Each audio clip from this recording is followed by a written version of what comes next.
that over 24,000 veterans have died.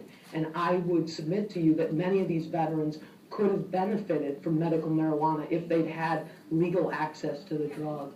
Now, it's not just about veterans. Our veterans are extremely important to us, but I want you to be aware that many of the folks sitting in this audience are dedicated patients who have been trying to obtain legal access to marijuana for many years, who have found it helpful for a variety of their illnesses. These patients have driven from all over the state to come here and urge you to consider decriminalizing this medication for their various illnesses. These folks represent cancer, Crohn's disease, RA, rheumatoid arthritis, HIV/AIDS, chronic pain, and they have found relief from this plant that they have not been able to find from the conventional FDA-approved meds. So that's very important to know that most of these people have run through the gauntlet of all the conventional FDA-approved meds and have failed that those treatments, have not found relief. And so I would, I think I'm going to go ahead and stop there and see if you want to take questions or if you want Michael. You go ahead and testify, and then we'll answer questions. Mr. Chairman, members of the committee, I'm Michael Crowitz. I'm a disabled United States Air Force veteran.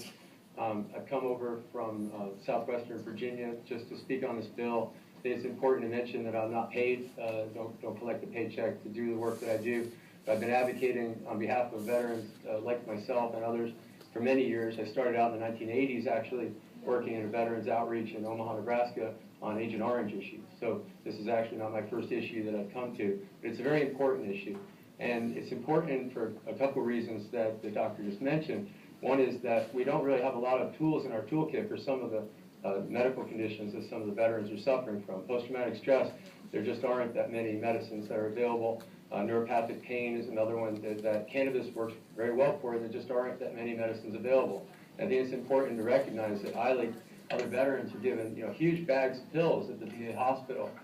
Go home and feel better, is what they say. And we try to use these medications. We try to use the non-medication treatments that they have available at the VA.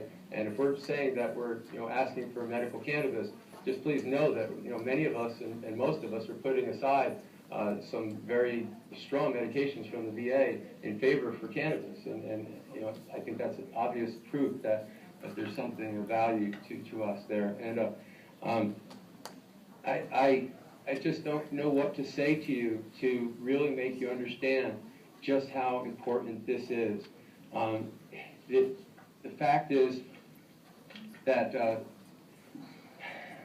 I've suffered greatly. I am a disabled United States Air Force veteran myself, and I've gone through the ringer. And that cannabis is out there and it's available to veterans in states where it's legal. They have all these options of different types of medicines that they can use that are based on cannabis, and you don't have to smoke it. You don't have to administer it that way.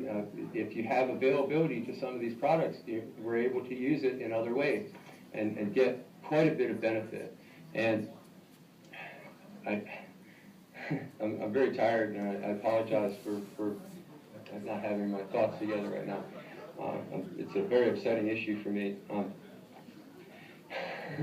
You're doing fine. I'm sorry. You're doing just fine.